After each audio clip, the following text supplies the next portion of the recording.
नमस्कार, जय हिंद। कैसे हैं आप सभी? उम्मीद करते हैं कि आप सभी अच्छे होंगे। आज के इस वीडियो में सामान्य ज्ञान के टॉप ऐसे 20 जी के क्वेश्चंस को कवर करने वाले हैं जो सभी एग्जामों के लिए इम्पोर्टेंट हैं। तो आप सभी वीडियो को ध्यान से देखिएगा। आज के इस वीडियो में आपका पहला सवाल है, भारत में राष्ट्रीय मतदाता दिवस कब मनाया जाता है? तो यह मनाया जाता है 25 जनवरी को, यानी कि ऑप्शन नंबर बी 25 जनवरी सही जवाब है। आपका अगला सवाल है, संविधान सभा के अध्यक्ष कौन थे? तो संविधान सभा के अध्यक्ष डॉक्टर राजेंद्र प्रसाद थे।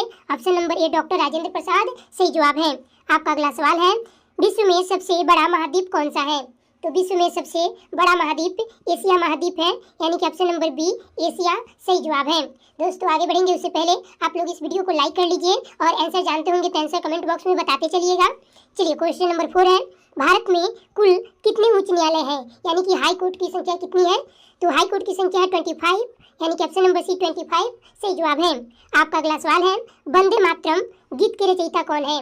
तो याद रखिएगा, वंदे मातरम गीत के रचयिता बंकिम चंद्र चट्टोपाध्याय, यानी कि ऑप्शन नंबर बी सही जवाब है। आपका अगला सवाल है, सौरमंडल का सबसे बड़ा ग्रह कौन सा है? तो देखिए, सौरमंडल का सबसे बड़ा ग्रह बृहस्पति ग्रह है, यानी कि ऑप्शन नंबर सी सही जवाब है। आपका अगला सवाल है, ताजमहल किस नदी के किनारे स्थित है? तो देखिए, ताजमहल यमुना नदी के किनारे स्थित है, यानी कि ऑप्शन नंबर बी यमुना नदी सही जवाब है। आपका अगला सवाल है, भारत में प्रथम जनगणना किस वर्ष हुई थी? तो भारत में प्रथम जनगणना 1871 में हुई थी। ऑप्शन नंबर ए आपका सही जवाब है। याद रखिएगा, 1871 में जो जनगणना हुई थी वह सफल नहीं हो पाई। उसके बाद फिर 1881 में हुई थी, वह सफल हो गई थी। ठीक है, चलिए आगे बढ़ेंगे। क्वेश्चन नंबर 9 है, जय जवान जय किसान का नारा किसने दिया था? तो जय जवान जय किसान का नारा देने वाले थे लाल बहादुर शास्त्री, यानी कि ऑप्शन नंबर सी सही जवाब है। आपका अगला सवाल है, भारत का राष्ट्रीय पशु कौन सा है? तो देखिए, भारत का राष्ट्रीय पशु ऑप्शन नंबर सी बाघ सही जवाब है।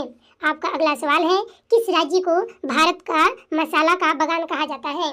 तो यह कहते हैं केरल राज्य को, यानी कि ऑप्शन नंबर ए केरल सही जवाब है। आपका अगला सवाल है, विश्व स्वास्थ्य संगठन यानी कि WHO का मुख्यालय कहाँ स्थित है? तो इसका आंसर आप लोगों को कमेंट में बताना है। आप सभी अपने प्यारे प्यारे हाथों से कमेंट करके बताइएगा कि विश्व स्वास्थ्य संगठन का मुख्यालय कहाँ है। आगे बढ़ेंगे। आपका अगला सवाल है, भारतीय संविधान में कुल कितनी अनुसूचियां हैं? तो देखिए, भारतीय संविधान में अनुसूचियों की संख्या है 12, यानी कि ऑप्शन नंबर बी आपका सही जवाब है। आपका अगला सवाल है, हरित क्रांति के जनक कौन है? तो हरित क्रांति के जनक माने जाते हैं MS Swaminathan, option number B सही जवाब है। आपका अगला सवाल है, भारत की पहली महिला प्रधानमंत्री कौन थी? तो भारत की पहली महिला प्रधानमंत्री इंदिरा गांधी थी, option number B Indira Gandhi सही जवाब है। आगे बढ़ेंगे। क्वेश्चन नंबर 16 है, नोबेल पुरस्कार की शुरुआत किस देश में हुई थी? तो नोबेल पुरस्कार की शुरुआत यह हुई थी स्वीडन देश में, ऑप्शन नंबर सी आपका सही जवाब है। आगे बढ़ेंगे। क्वेश्चन नंबर 17 है, जन गण मन गीत पहली बार कब गाया गया था? तो यह गाया गया था 1911 में, ऑप्शन नंबर बी 1911। चलिए आगे बढ़ेंगे। क्वेश्चन नंबर 18 है, भारत की सबसे लंबी नदी कौन सी है? तो भारत की सबसे लंबी नदी गंगा नदी है, ऑप्शन नंबर बी सही जवाब है। आगे बढ़ेंगे। क्वेश्चन नंबर 19 है, सिकल सेल एनीमिया किसका रोग है? तो देखिए, सिकल सेल रोग एनीमिया जो है यह एक प्रकार का खून का रोग है, ऑप्शन नंबर ए सही जवाब है। आपका अंतिम प्रश्न है, पंचवर्षीय योजना की शुरुआत भारत में कब हुई थी? तो याद रखिएगा, पंचवर्षीय योजना की शुरुआत भारत में 1951 में चली थी, यानी कि शुरू हुई थी, यानी कि ऑप्शन नंबर बी आपका सही जवाब है। अब आप लोग बताइएगा कि आप लोगों का 20 में कितना स्कोर हुआ। उम्मीद करते हैं कि आप लोग अच्छा स्कोर किए होंगे। मिलते हैं ऐसे ही किसी और वीडियो के साथ। तब तक के लिए आप लोग इस वीडियो को लाइक और चैनल को सब्सक्राइब और फॉलो करके कमेंट बॉक्स में अपना स्कोर बताइए। धन्यवाद।